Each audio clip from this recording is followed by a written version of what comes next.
Hello students, I am back with another class. So previously we have completed discussing about two scheduling algorithms, that is your FCFS and SJF, and in SJF again the preemptive version is your SRT. So there was a criteria in each of these scheduling algorithms. Probably in your FCFS the criteria was the arrival. So whichever process arrived first, that was the first process that gets a chance on the CPU. And talking about your SJFS or SRT, the criteria there was whichever process has the smallest burst time was the process that gets a chance to use or execute your CPU. Now the next scheduling algorithm we have is your priority scheduling. Here the criteria for scheduling is the priority. Each process is exclusively assigned the priority. This assignment of priority can either happen internally by the operating system or it could be externally assigned by the user. Both of it is permissible. So, if you remember when we discussed about your PCB, there was a provision called as CPU scheduling information. That is where we could be storing your priority information. So each process shall be assigned a priority. This assignment is done using an integer number which indicates which process is of higher priority and which process is of lower priority, as shown in the slide here. So the smaller integer number has the higher priority. For example, if I say 1 to be the highest priority and 10 to be the least priority. Now talking about your preemptive and non-preemptive of scheduling algorithm, every algorithm could be categorized to preemptive or non-preemptive. Some algorithms holds both of it. If I talk your very first algorithm, that is your FCFS, FCFS was clearly a non-preemptive scheduling algorithm. And talking about your SJFS, it has both preemptive and non-preemptive. Likely, your priority scheduling also has both the versions, that is preemptive and non-preemptive. Let us just take a snapshot to illustrate how the priority scheduling happens. You can notice here I have 5 processes with different burst times, and also with this we have this new column that is there, that is your priority. Now in the non-preemptive version of priority scheduling, we sort the process based on the priority. So the process with the highest priority shall be assigned the CPU. So we have process P2 with the highest priority, and then I have my process P4 with the least priority. So process P2 will be the first process, and then I have process P5, and then process P1, and then I have my process P3, and then finally I have my process P4. So in the non-preemptive version, I assume, because there is no arrival time given, I assume all the process has arrived at the same time. So assuming I have all the process in hand, so I shall be sorting the process based on its priority from highest to the lowest. So the calculation of your waiting time and turnaround time is quite straight and simple in this case, just like we have done it previously. So we see for how long each process is waited and what is the time it is taken to complete its execution. So the waiting time of process P1 is 6, 2 is 0 because that was the first process. Process 3 is 16, process 4 is 18 and 5 is 1. So my average waiting time is 8.2 milliseconds. In case of your turnaround time, I have P1 that is completed at 16, P2 completed at 1, P3 at 18, P4 at 19 and P5 at 6. So my average turnaround time is 12 milliseconds. Now let us see what happens in case of your non-preemptive priority scheduling. In case of your in case of your preemptive priority scheduling, we shall take with the priority, we also need the arrival time. So both of it is where, so based on the arrival, we will preempt the process. So whenever there is a new process that is arrived, we compare it with the existing process. If the existing process is of the lower priority, we preempt it and assign the CPU to the process with higher priority. If the process that is executing is of the higher priority, we allow that process to continue. Now let us take an illustration of the same. So the very first process that has arrived onto the system is your P1. The arrival time is 0. So I shall assign that process P1 onto the CPU. Now at the next interval of time, I have process P2 that is arrived. Now process P2 has the higher priority when compared with your process P1. So process P2 shall preempt process P1 and the CPU shall be assigned to your process P2. Then again at the third interval of the second interval of time, I have process P3 that enters the system. P2 has completed its execution. Now again the comparison happens between P1 and P3. So P1 holds higher priority than compared to your P3. So I shall be assigning the CPU back to your process P1. Then I further have at the third interval of time, I have my process P4 that is arrived. But again, when we take a comparison, process P1 has the higher priority compared to your process P4. But at the fourth interval of time, I have process P5 that arrives. Now when I compare the priority of process P1 and P5, I shall preempt process P1 and it is assigned to the process P5. So this is how it goes on, and by that all the process in the system has arrived. Now I assign the CPU to the process with the higher priority.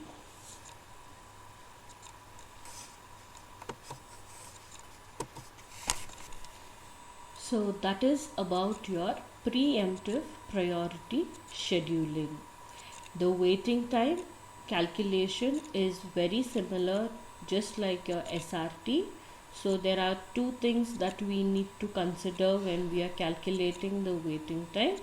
that is the arrival time, we need to deduct the arrival time and also the previous occurrence of the process in the Gantt chart or the system. For example, if I take the waiting time of process P1 is 9, I have to minus 0 is the arrival time, minus 2 because it is appeared here between 2 and 4 once, and then again minus 1. So the waiting time of P1 would be 6.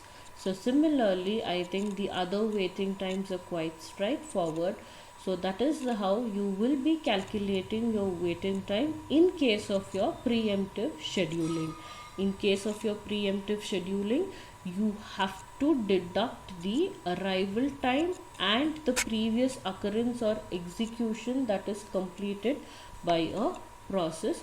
So turnaround time is quite simple and straight. That is the completion of the process. At what time it is completed, you take the average.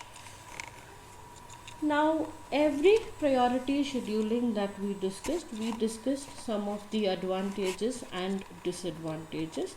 Priority scheduling is actually the advantages. It is good when instead of making a process to unnecessarily wait or to delay, if that is a process which requires more attention, we could be assigning the priority to such process and we could allow it to execute.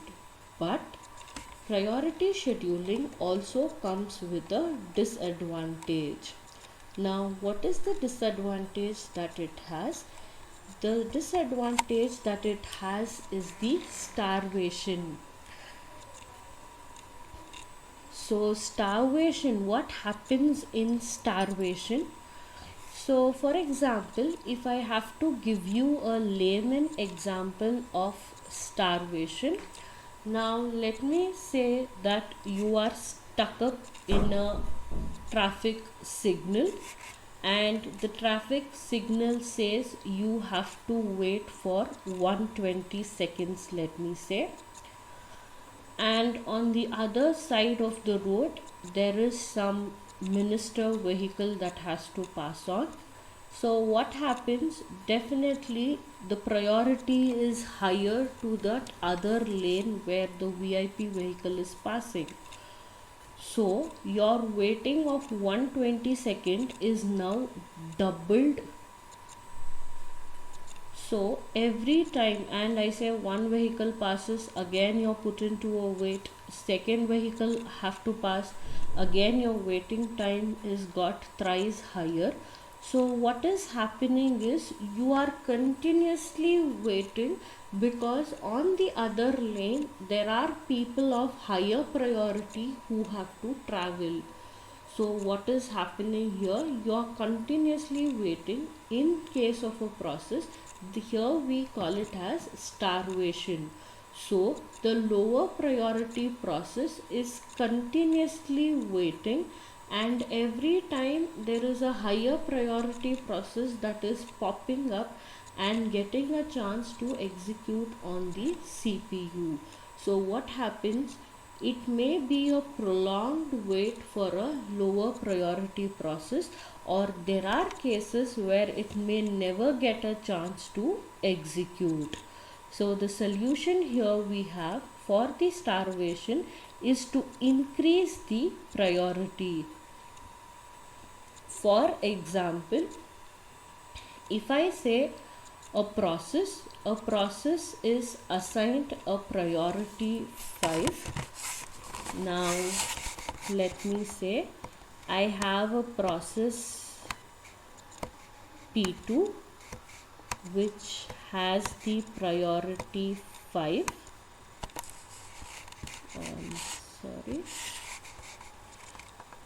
Which has the priority 5. I say this process is waiting for say 20 milliseconds. So what happens in aging? After it is waited, you can fix up the time. So for example, I fix up the time to be 20 milliseconds. After it has been waiting for 20 milliseconds and has still not got a chance to execute on the CPU, I increase the priority from 5 to 4. Similarly, so this resolves it. So aging is a process where you increase the priority.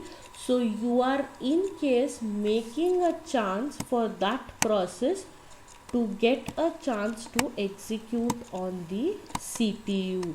So as in when you increase the priority, there are higher chances that the process may get a chance to execute on the CPU. So this is about your priority scheduling.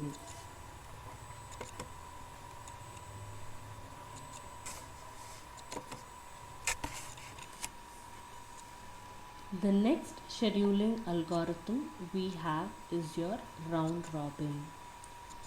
So as we discussed in the previous scheduling algorithm, that is a priority scheduling, it was quite unfair for the lower priority scheduling, and we had to find other solution to bring in justice to the lower priority scheduling. And one of the solutions that we discussed a few minutes earlier was aging. So there came another scheduling algorithm, that is your round robin. The approach of this scheduling algorithm was to bring in fairness to all the processes in the system. As we discussed earlier, each scheduling algorithm is working on a particular criteria. So what was the criteria here on which we are working? The criteria here we are working is upon the time quantum. So each process gets a time quantum for its execution. Now what is this time quantum? Each process shall get a share or a slice of time for execution. And what is the category of scheduling algorithm it is? It is purely a preemptive scheduling algorithm. The algorithm is similar to your FCFS but with preemption. Now what happens in round robin? If I say I have 4 processes and I say the time quantum of each process is say 5 milliseconds. So process 1 executes for 5 milliseconds. It is preempted and given to process 2. Process 2 executes for 5 milliseconds. It is preempted and given to process 3. Process 3 executes for 5 milliseconds and then it is preempted given to process 4. And if process 1 has not completed the execution, again the cycle goes. Again after your process 4, it is again given back to your process 1. So this cycle happens 1, 2, 3, 4 back to 1. 1, 2, 3, 4. Again after 4 it goes back to process P1. So this goes around the processes that is there, each one getting a equal share of the execution time. That is why when I started the discussion of this scheduling algorithm, I said this scheduling algorithm was brought in to bring in fairness of execution among the process. Now let us take a snapshot of how it actually is the execution of your round robin. Now you can see there are 3 processes. Now the process P1 has 24 is the burst time. Process P2 comes with the burst time of 3 and process P3 also comes with the burst time of 3. Now here the question says all have arrived at the time 0. Just like your FCF is, here also the arrival time does not make any contribution to the assignment of the CPU. The arrival time may only contribute when we had to calculate your waiting time, because it goes in the order on which it is arrived, and again it gives equal share to every process. It is a preemptive scheduling algorithm, but here the criteria of preemption is your time quantum. Now let me say the time quantum that I have chosen is 4 milliseconds. There is one important thing that you have to note. If the process has completed its execution, it will voluntarily give up the CPU. It doesn't mean that it will hold the CPU for the complete time quantum. Now let me repeat the same with this example. Now I have process P1, I have process P2, and I say the time quantum is 4. It does not mean that the process will hold the CPU unnecessarily for 4 milliseconds. Now let me take the first case. In case of process P1, when I say the time quantum is 4 milliseconds, process P1 has executed 4 milliseconds. It still has 20 milliseconds of execution to be completed, but it is preempted as the algorithm goes with. It is preempted and it is given to process P2. Now we can notice the burst time of process P2 is 3 milliseconds, which is less than my time quantum. My time quantum is 4 milliseconds. So here it is less than the time quantum, but it does not mean that P2 will be holding for 4 milliseconds. After the completion of execution, it will voluntarily give up the CPU. That is one thing where I want to get you clarified. Please do not assume that every process will unnecessarily hold it for the time quantum. It will be assigned and it will hold only if the burst time is not complete. Now the same thing you can see it in the Gantt chart here. So here, as I told, you can see here the time quantum is 4. The time quantum I am representing it as TQ. So the time quantum is 4 milliseconds. So process P1 executes from 0 to 4. Process P2 executes from 4 to 7. So it is not 8, it is 8 would be wrong, it is 7. So it is holding only until its burst time. If the burst time is lesser than the time quantum, so before the system preempts the process itself will voluntarily give up the CPU. So then again we have P3. P3 also is lesser than the time quantum. It completes at 10. Now observe with your P1. Why didn't I give P1 continuously for the whole thing? Why was P1 not written from here to here? Why am I writing in the splits of 4? So what is the feature of your round robin? So after it completes 4 milliseconds, it checks if there is any other process in the system to which it should assign.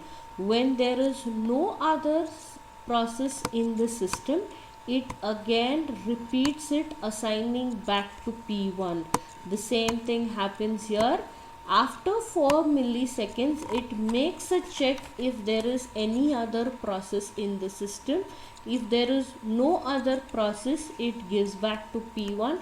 Again, it happens until it completes its burst time of 24 milliseconds. Here, the calculation of your waiting time, you have to consider the previous occurrences of the process. Now let us see to the calculation of your average waiting time.